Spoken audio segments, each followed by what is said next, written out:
நீனே அதனால சுருக்கமா பேச முடிச்சது. இப்ப வந்து ஏமாத்திட்டே போகாதீங்க. கொஞ்சம் நான் தான் கடைசியில் அவனுக்கு சொல்றேன். என்ன கேள்வி வேணாலும் கேட்பேன். பேசி முடிச்சுக்கிறேன். எவ்வளவு பாடுபட்டோம். நான் பேசி முடிச்சுட்டு சொல்றேன். நீங்க அப்புறமா நீங்க கேள்வி இப்ப இங்கனே கேள்வி அவனுக்கு பதில் சொல்றீங்க. போய் சொல்ல இல்லப்பா. நான் இப்ப உனக்கு பதில் சொல்லிட்டு போறீங்க. கொஞ்சம் பொறு முடிச்சுட்டு பேசி முடிச்சுக்கிறேன். எல்லாம் நிக்கிறாங்கல்லப்பா. அங்க இருந்து இங்க வந்திருக்கான். ஆமா ஆமா ஊருக்கு. அதனால இப்ப வந்து என்னன்னு கேட்டீங்கன்னா, காங்கிரஸ் கட்சி கை சின்னம் ஜோதிமணி நிக்குது. நீங்க ஓட்டு போடுறதுக்கு காரணம் என்னன்னு கேட்டீங்கன்னா, நீங்க ஜெயிக்கிறீங்க.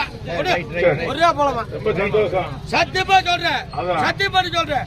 நீ தான் ஜெயிக்கிற. ரொம்ப சந்தோஷம். சரி. வேற எதுவும் சொல்லாத. சரி சரி சரி. இப்ப அதே மாதிரி உனக்கு ஜெயிக்க வச்சுமா இல்லையா? நமக்கு வேண்டிய ஆள் தான். நமக்கு வேண்டிய ஆள் எப்போதும் நம்மகிட்ட வர ஆள் தான். மொட்டையடிச்ச கலைஞர் செத்ததுக்கு மொட்டையடிச்ச எல்லா வேலையும் செஞ்சேன். இப்ப நான் என்ன இல்ல டைம் ஆச்சு. டைம் ஆச்சு. நீ பேசிட்டே இருந்தா எனக்கு டைம் ஆகுது. கொஞ்சம் அமைதியா.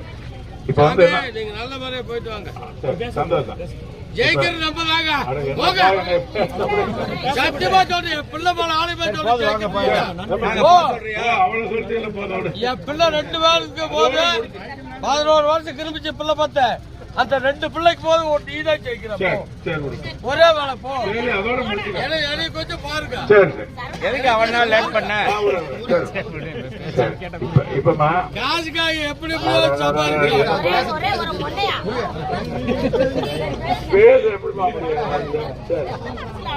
இப்ப சரிம்மா. அதாவது என்ன பிரச்சனைன்னு கேட்டீங்கன்னா, ஜோதி மணிக்கு கை சின்னத்துல ஓட்டு போடுங்க. அதுதான் வந்திருக்கோம்.